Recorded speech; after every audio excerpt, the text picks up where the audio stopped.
Chapter 5 lecture number આપણે 2 start કરીએ। Last લેક્ચરમાં સાતત્યની બેઝિક માહિતી અને એને સંગત 2-4 દાખલા જોયા હતા। એ જ મુદ્દા ઉપર આગળ વધે, થોડું તમારું રિવિઝન જેવું પણ લાગશે અને ધીમે ધીમે કન્સેપ્ટ પણ ક્લિયર થશે।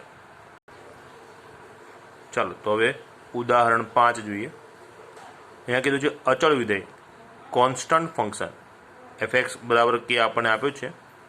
આ વિધેય કયા બિંદુઓ આગળ સતત છે તે ચકાસો। તો કયા બિંદુ એટલે ક્યાંની વાત? આગળ આપણે જે અભ્યાસ કર્યો એમાં x બરાબર 1 આગળ, 0 આગળ, 3 આગળ, -3 આગળ, 5 આગળ આવું પર્ટિક્યુલર બિંદુ આપ્યું હોય। અહીંયા બિંદુ નથી આપ્યું, પણ પ્રશ્ન જનરલ સ્વરૂપમાં કર્યો। શું કર્યો પ્રશ્ન?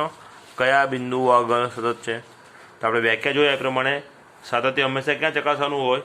વિધેયના પ્રદેશના બિંદુ આગળ, બરાબર છે। એટલે જે પણ બિંદુ આપણને આપ્યું એ પ્રદેશનું જ બિંદુ આપ્યું હોય, બરાબર છે। અચ્છા, હવે પર્ટિક્યુલર બિંદુ પણ નથી આપ્યું, એનો મતલબ જ્યારે પણ આ રીતે જનરલ માહિતી આપણને આપી હોય ત્યારે સાતત્ય હંમેશા આપણે વિધેયના પ્રદેશના દરેક બિંદુ આગળની વાત થઈ, પ્રદેશના દરેક બિંદુ આગળનું સાતત્ય આપણે ચકાસવાનું થયું। ક્લિયર? એટલે અહીંયા આપણે સાતત્ય ચકાસવું છે, પણ કયા બિંદુએ એવું નથી કીધું। એનો અર્થ થયો પ્રદેશના દરેક બિંદુ આગળના સાતત્યની વાત થઈ। હવે અચળ વિધેયનો પ્રદેશ તો કેટલો હોય? r અનંત ગણ થયો। તો દરેક બિંદુ આગળ લખીને આપણે સાતત્ય ચકાસીએ એવું પ્રેક્ટિકલી શક્ય નથી। તો જ્યારે પણ આવી અનંત ગણ અથવા અનંત બિંદુ ઉપરના સાતત્યની વાત હોય એટલે દાખલો જનરલ સ્વરૂપમાં, વ્યાપક સ્વરૂપમાં ગણાશે। બરાબર? કઈ રીતે જોઈએ આપણે? અચળ વિધેય fx બરાબર k લખ્યું છે, સાતત્ય ચકાસો ક્યાં નથી કીધું, એનો અર્થ આપણે સમજ્યા પ્રમાણે પ્રદેશના દરેક બિંદુ આગળ ચકાસીશું। આ ફક્ત તમારા ધ્યાનમાં રહે એટલા માટે અહીંયા હું બાજુમાં લખું છું। અચળ વિધેયનો પ્રદેશ શું છે? r। એટલે r પરના દરેક બિંદુ આગળનું સાતત્ય ચકાસવાનું છે અને આપણે સમજ્યા પ્રમાણે વ્યાપક સ્વરૂપમાં ગણીશું। તો વ્યાપક સ્વરૂપમાં કઈ રીતે ગણાય જોઈ લઈએ આપણે। તો અહીંયા આપણે ધારણા કરીશું। કઈ રીતે? તો કોઈ પણ c બિલોંગ્સ ટુ r માટે અહીંયા મેં c ધાર્યો, ક્યાંથી ધાર્યો? r માંથી, અને r શું છે? તો f નો પ્રદેશ છે, એટલે c અહીંયા r નો કોઈ પણ ઘટક છે, બરાબર। એવા કોઈ પણ c માટે હું સૌ પહેલાં f of c શોધું। f of c શોધ્યું એટલે મેં x બરાબર c મૂક્યો, એટલે સામેની સાઈડ જમણી બાજુ જ્યાં પણ x હોય ત્યાં મારે c મૂકવો પડશે, પણ સામે ક્યાંય x તો છે નહીં, એટલે fx બરાબર શું થઈ ગયું? k થઈ ગયો। અચળ વિધેયની એપ્લિકેશન પણ આપણે 11મા ધોરણના ચેપ્ટર 3માં જોયું જ છે, બરાબર ને? તે પ્રમાણે x બરાબર c મૂક્યો એટલે સામે જ્યાં પણ x હોય ત્યાં c મૂકવાનો, સામે x તો હતો નહીં એટલે જે કે અહીંયા હતો એનો જ અહીંયા આવી ગયો। ચાલો હવે આપણે બીજો મુદ્દો c આગળનું લક્ષ શોધીશું, બરાબર? કેમ કે ત્યારે આપણે c આગળ સાતત્ય ચકાસી રહ્યા છે। c આગળ સાતત્ય ચકાસતા હોઈએ તો c આગળ f નું મૂલ્ય અને c આગળ લક્ષ બે વસ્તુ શોધવાનું થાય। એમાં c આગળ f નું મૂલ્ય તો આપણે શોધ્યું છે, બરાબર? તો હવે c આગળનું લક્ષ શોધીએ। લક્ષ શોધવામાં સૌથી પહેલો ટાર્ગેટ શું આવે? f ઓફ x મૂકવાનો છે। તો fx અહીં આપણી પાસે શું છે? k, એટલે fx જગ્યાએ મેં k મૂક્યા। હવે લિમિટ એપ્લાય કરવાની। લિમિટ એપ્લાય કરતી વખતે આપણે શું કરીએ? જ્યાં પણ x હોય ત્યાં પર્ટિક્યુલર બિંદુ મૂકી દેવાનું, એટલે જ્યાં પણ x છે ત્યાં આપણે c મૂકવાનું છે, પણ અહીંયા ક્યાંય x તો છે નહીં એટલે આ જ k અહીંયા આવી જાય। તો હવે આપણે જોઈ શકીએ f ઓફ c અને c આગળનું લક્ષ બંને કેવા મળ્યા? સરખા મળે છે, માટે એ લખીશ limit x tends two c of fx અને f ઓફ c બંને કેવા મળ્યા? સરખા મળ્યા। માટે સાતત્યની જે વ્યાખ્યા આપણે સમજ્યા એ પ્રમાણે f એ x બરાબર c આગળ સતત છે, અને c શું છે? તો c તો આપણે લખ્યા પ્રમાણે c r નો કોઈ પણ ઘટક છે, એટલે કોઈ પણ c જે r માં છે એટલે કે r ના દરેક બિંદુએ વિધેય કેવું કહેવાય? સતત કહેવાય। ક્લિયર? આમ પ્રત્યેક વાસ્તવિક સંખ્યા c આગળ fx કેવો છે?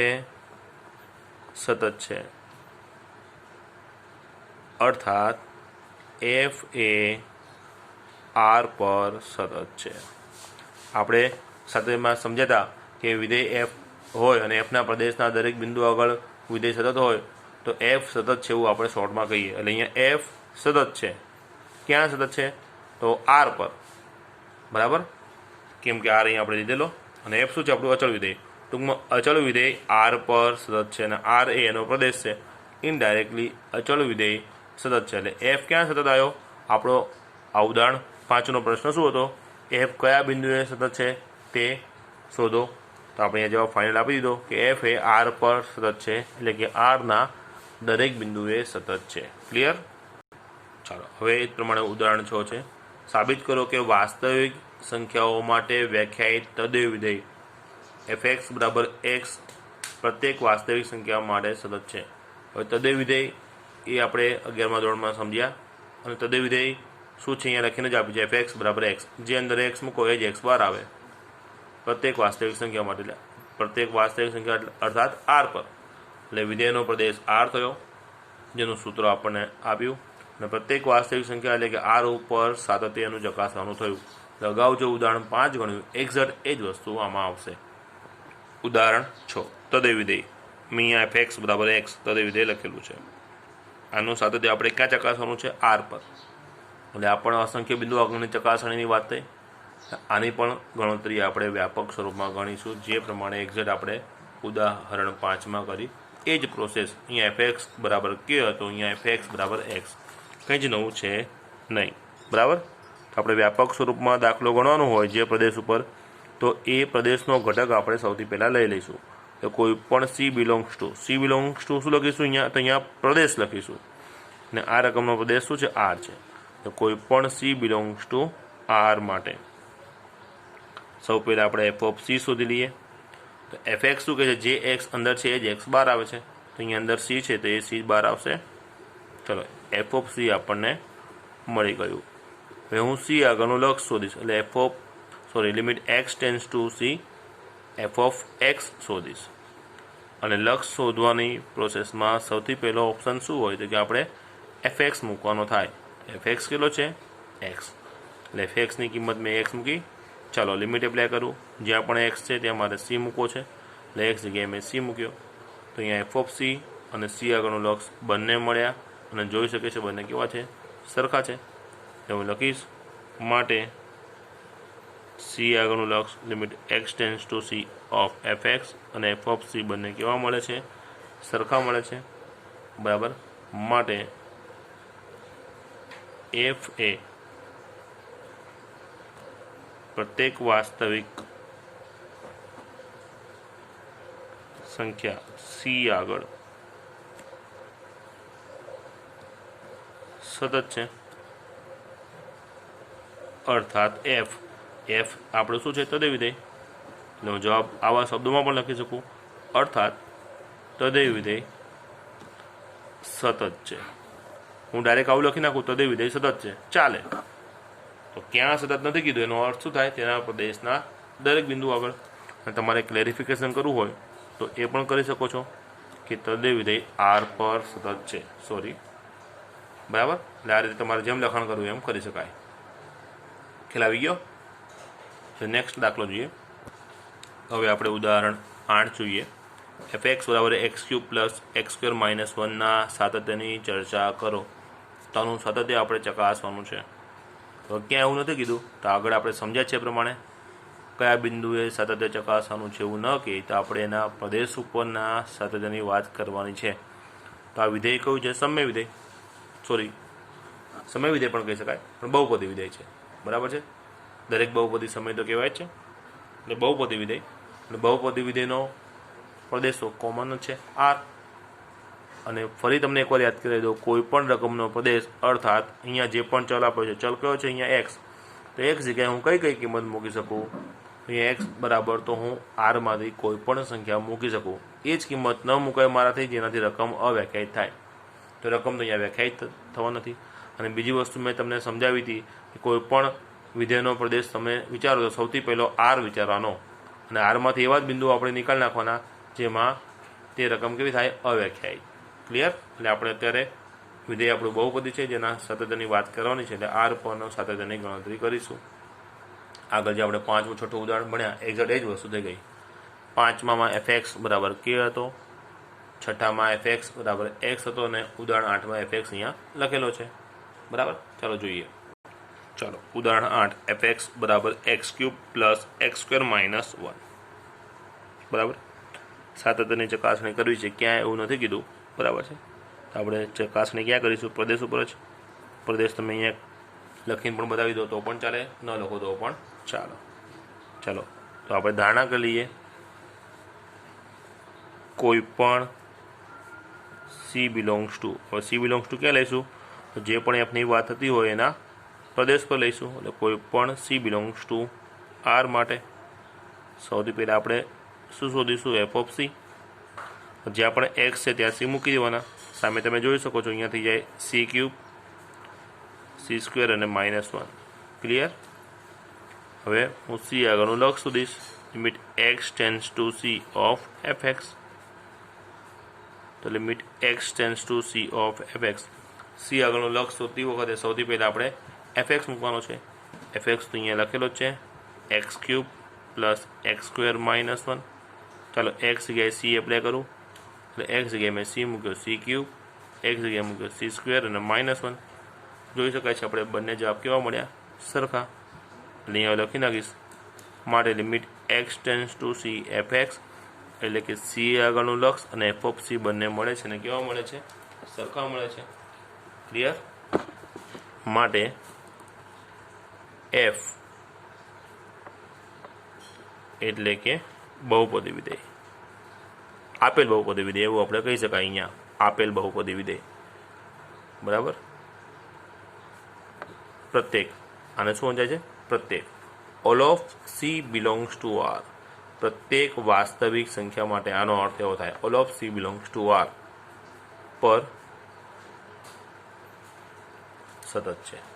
ક્લિયર? ફરી સેમ એવી ને એવી પ્રોસેસ છે. ઉદાહરણ 9માં fx અહીંયા આપણને 1/x આપે છે. આના સાતત્યની ચર્ચા કરવાની છે. હવે અહીંયા રકમમાં ક્લિયર કર્યું છે શૂન્યતર x માટે, એટલે x શૂન્ય સિવાયનો છે. શૂન્ય નથી. કેમ નથી? કારણ કે x અહીંયા કેવો આપ્યો છે? છેદમાં. તો સેમ પ્રોસેસ આપણે કરીશું. ચલો ઉદાહરણ 9 fx બરાબર 1/x લખ્યો છે, જ્યાં x ખાલી 0 લેવાનો નથી. અહીંયા પણ વ્યાપક સ્વરૂપમાં આપણે ગણવાનું છે. તો અહીંયા રકમનો પ્રદેશ તમારે કેવો હોય તો શું કહેવાય? આર સિવાય કે 0. આ ફક્ત માહિતી માટે છે. લખો તો પણ ચાલે, ન લખો તો પણ ચાલે. સૌ પહેલાં આપણે ધારણા કરી લઈએ, કોઈ પણ સી બિલોંગ્સ ટુ ક્યાં લેવાનો? પ્રદેશ. પ્રદેશ શું છે? આર સિવાય કે 0. તો કોઈ પણ સી બિલોંગ્સ ટુ આર સિવાય કે 0 માટે, તો આ જ વસ્તુ શોર્ટમાં આની જગ્યાએ તમે આવું પણ લખી શકો, કોઈ પણ સી ડઝ નોટ ઇક્વલ 0 માટે. આટલી માહિતી ન લખવી હોય તો આની જગ્યાએ તમે આ પણ લખી શકો. બેનો અર્થ એક જ છે. બરાબર, કોઈ પણ સી ડઝ નોટ ઇક્વલ 0 માટે. ચલો સૌ પહેલાં એફ ઓફ સી શોધીએ.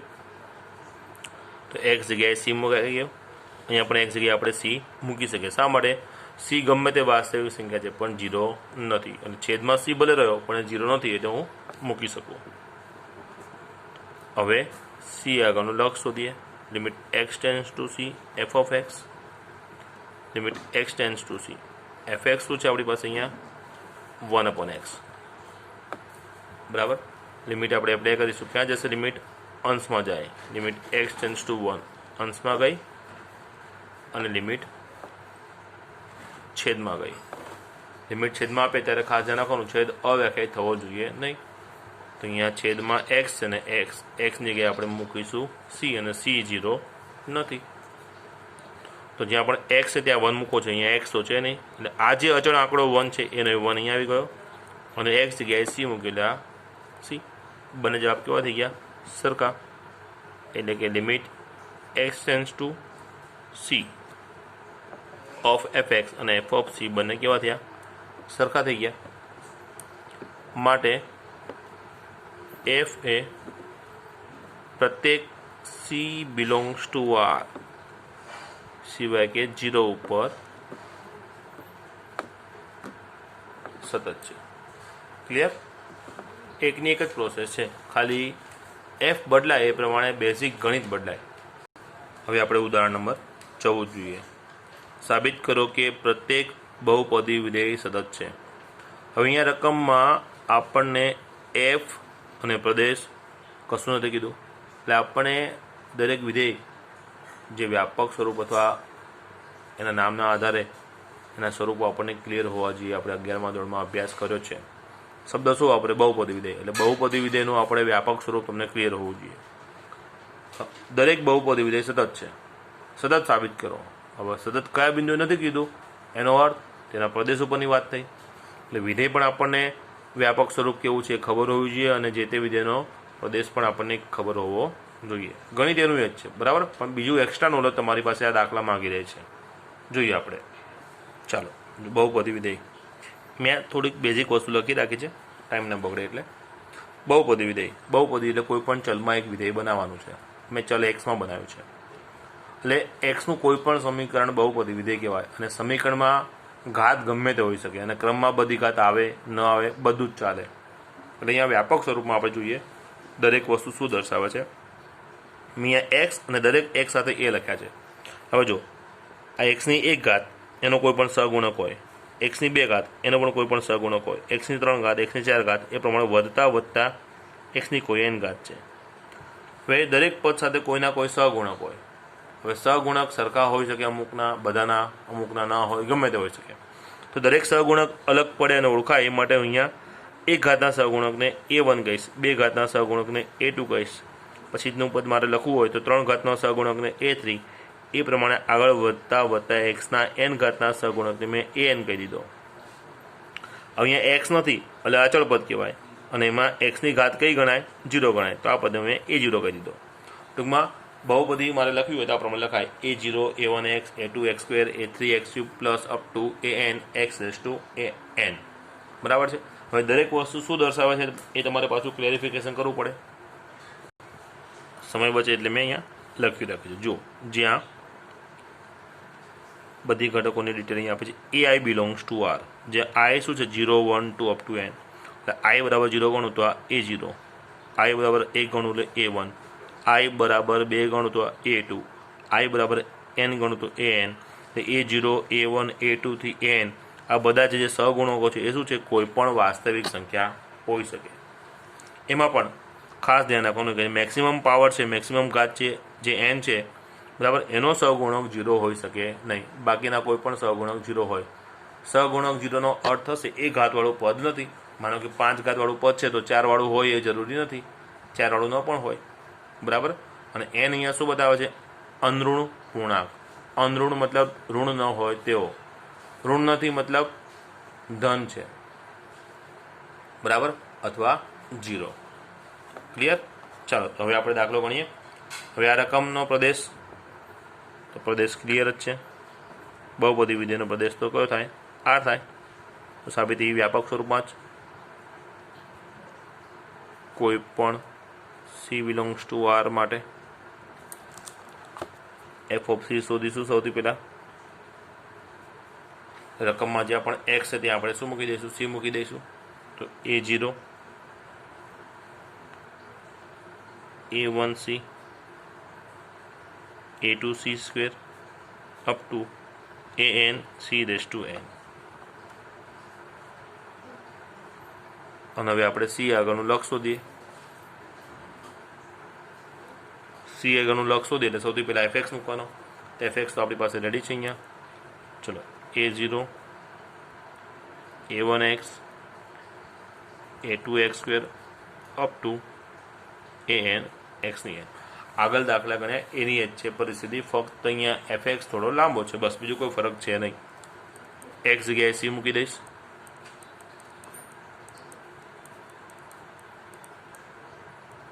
જ્યાં પણ x છે ત્યાં બધે જ હું C લખી રહ્યો છું. તો લક્ષ મળી ગયું. અને તમે અહીંયા જોઈ શકો છો આ બંને પરિણામ કેવા છે? સમાન છે. અહીંયા લખાશે માટે x tends to C fx is equal to f of C. Clear? માટે f, અને f અહીંયા શું છે? બહુપદી વિધેય છે. f એટલે કે બહુપદી વિધેય સતત છે. ક્યાં? તો સાતત્ય આપણે ક્યાં ચકાસ્યું? આરના કોઈ પણ ઘટક આગળ. પ્રત્યેક સી બિલોંગ્સ ટુ આર માટે સતત છે. બરાબર. એટલે બહુપદી વિધેય સતત છે એવું આપણે અહીંયા સાબિત કર્યું. ક્લિયર? તો આપણે જે હમણાં બહુપદી વિધેયનો દાખલો જોયો એક્ઝેક્ટ એ જ વસ્તુ આપણે દાખલા નંબર 4 છે. કોઈપણ ધન પૂર્ણાંક n માટે fx બરાબર x રેઝ ટુ n. ત્યાં પણ n પાવર હતો, ઘણા બધા પદ હતા. અહીંયા પણ n પાવર છે, પણ એક જ પદ સતત છે એવું બતાવો. ક્યાં? તો આર ઉપર. કેમ કે પ્રદેશ આર જ થવાનો. જો અહીંયા ક્લિયર એક્ઝેક્ટ એ પ્રમાણે છે. fx લખ્યો છે, પ્રદેશ લખ્યો, પ્રદેશનો અહીંયા કોઈ પણ ઘટક એ ધાર્યો છે. આપણે જનરલી સી ધાર્યા, અહીંયા સી જગ્યાએ એ ધાર્યો. તમે કોઈ પણ ચલ લઈ શકો, કોઈ પણ એ બિલોંગ્સ ટુ આર માટે. બરાબર. તો એફ ઓફ એ શોધી લીધો, એ આગળનું લગ શોધ્યું, બંને જવાબ સરખા થયા, સરખાવી દીધા. એટલે એફ એ પ્રત્યેક એ બિલોંગ્સ ટુ આર ઉપર સતત છે એવું સાબિત થઈ ગયું. ક્લિયર? હવે આગળ ફરીથી એક્ઝેક્ટ એના જેવી પરિસ્થિતિ છે. ત્યાં આપણે બહુપદી વિધેય સાબિત કર્યું. હવે ઉદાહરણ 16માં સાબિત કરો કે પ્રત્યેક સમય વિધેય સતત છે. એટલે સમય વિધેયના સાતત્યની અહીંયા વાત કરવાની છે. ચાલો, તો સમય વિધેય મેં અહીંયા લખેલું છે fx બરાબર px અપોન qx, જ્યાં px અને qx શું છે? બહુપદી વિધેય છે. બરાબર. હવે આનો પ્રદેશ શું થાય? તો આનો પ્રદેશ પણ આર જ થાય. પણ ખાસ ધ્યાન રાખવાનું, છેદ 0 થવો જોઈએ નહીં. એટલે કે qx 0 ન થાય એવું ધ્યાન રાખવાનું. બરાબર છે. તેને પ્રદેશ કઈ રીતે લખીશું? જુઓ, તો આનો પ્રદેશ આપણે લખીશું આર. પણ આરમાંથી આપણે બાદ કરીશું એક્સ. કેવા એક્સ?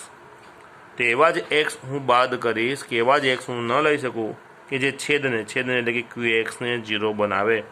એટલે સમય વિધેયનો પ્રદેશ શું થયો? આર સિવાય કે એક્સ. અને કેવા એક્સ? જે છેદને 0 બનાવે. ક્લિયર? ચલો, તો ગણતરી તો પછી એક્ઝેક્ટ એના જેવી જ છે. કોઈ પણ સી બિલોંગ્સ ટુ પ્રદેશ છે આર સિવાય કે એક્સ, જ્યાં qx 0 હોય. આના માટે મારે દાખલો ગણવાનો થશે. સૌથી પહેલાં હું એફ ઓફ સી શોધી લઉં. તો એફ ઓફ સી એટલે એક્સ જગ્યાએ મારે સી મૂકવા છે. તો પી ઓફ સી અને ક્યુ સી, અહીંયા એક્સ જગ્યાએ હું સી મૂકી શકીશ, કારણ કે આ સી એવો છે જે ક્યુને 0 બનાવતો નથી. ક્લિયર? હવે સી આગળનું મારે લક્ષ શોધવાનું થાય. એક્ઝેક્ટ એની એ જ પ્રોસેસ છે. સૌ પહેલાં હું fx લખીશ. fx મારી માટે px અને qx છે. ચલો, હવે લિમિટ એપ્લાય કરીશ. તો આ લિમિટ મેં અંશમાં એપ્લાય કરી અને આ જ લિમિટ મેં છેદમાં એપ્લાય કરી. છેદમાં હું એપ્લાય કરી શકું છું, કારણ કે સી ક્યુને 0 બનાવતો નથી. ક્લિયર? હવે એક્સ જગ્યાએ સી મૂકીશું. તો પી ઓફ સી, એક્સ જગ્યાએ C, Q of C, P of C, P C upon Q C. આ શું થઈ ગયું? એફ ઓફ સી થઈ ગયું. ક્લિયર? હવે x tends to c F બરાબર એફ ઓફ સી. લક્ષ મળી ગયો. અને એફ ઓફ સી શું છે? અચ્છા, આગળનો મુદ્દો ન લખો તો પણ ચાલે, એટલા માટે કે આપણે અહીંયા પી of C upon Q of C બંને ક્લિયર થઈ ગયા છે. એટલે બંને પરિણામ મળી ગયા અને કેવા થઈ ગયા? સરખા. Limit x tends to c of F x is equal to f of C. એટલે બંને કેવા થઈ ગયા? મૂલ્ય સમાન થઈ ગયા. એટલે એફ એક્સ બરાબર સી આગળ સતત છે એવું સાબિત થયું. બરાબર. આમ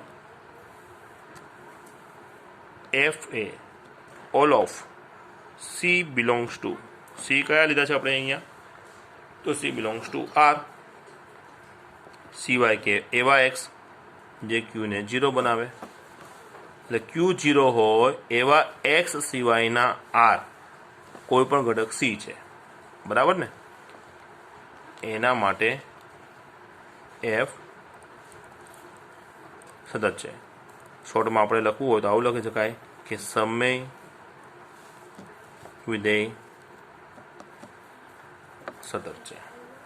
ક્લિયર? વધુ અભ્યાસ આપણે નેક્સ્ટ લેક્ચરમાં કરીએ.